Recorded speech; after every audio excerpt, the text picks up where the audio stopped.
Well, we all know what a fantastic circuit this is, but let's have a look at this car in detail. This is my TS040, an evolution of last year's car that won the championship. You can see they're pretty stunning cars from the outside, these LMP ones. Under the current regulations, they're a little bit narrower than they were last year, with a little less downforce, all focused on efficiency. That's the name of the game in this category now, and modern motorsport in general. The rear wing, the aim is to try and keep it as low as possible. You want to keep it out of the airflow as much as you can, especially at races like Le Mans, where it's all about that fast straight line speed down the long straights. Working back through the car, you can see you've got the shark fin. That's there for a regulation. Personally, I think they're not quite as pretty aesthetically as they used to be when it used to come down without the shark fin, but it's there for safety. The outlets for all the airflow, to try and speed up the airflow through the car towards the back. And that journey starts from the front of the car, which we'll get to now. It's nice and clean, this car at the front.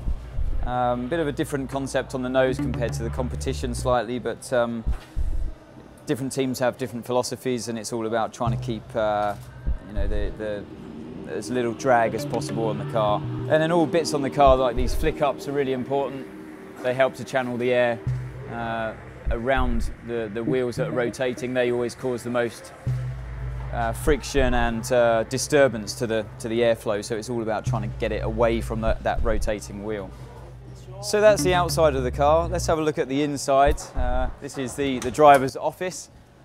It's pretty tight and cramped in there, and already got my seat in, so the smaller drivers like me have to have a seat insert.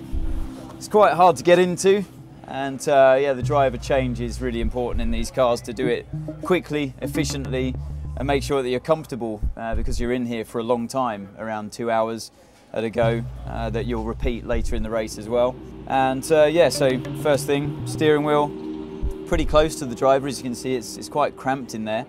You've got a lot of controls on there. You've got your gear paddles like normal, up on the right, down on the left.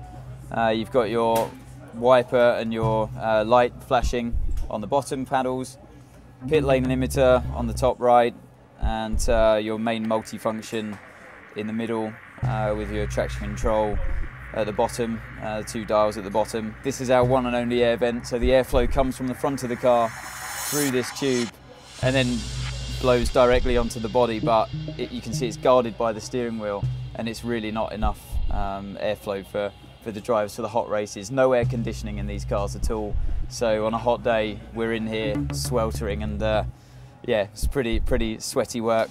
This is really, I'd say, the heart of the car in terms of power. This is the electric power that sits right beside you.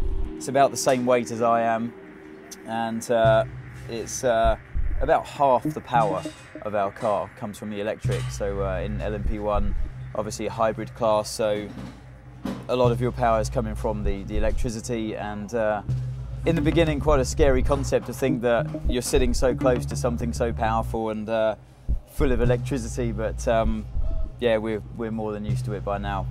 So that was a tour of the TS040. I hope you enjoyed it, and yeah, obviously this race for us in Japan's all about the fans here and the support for Toyota.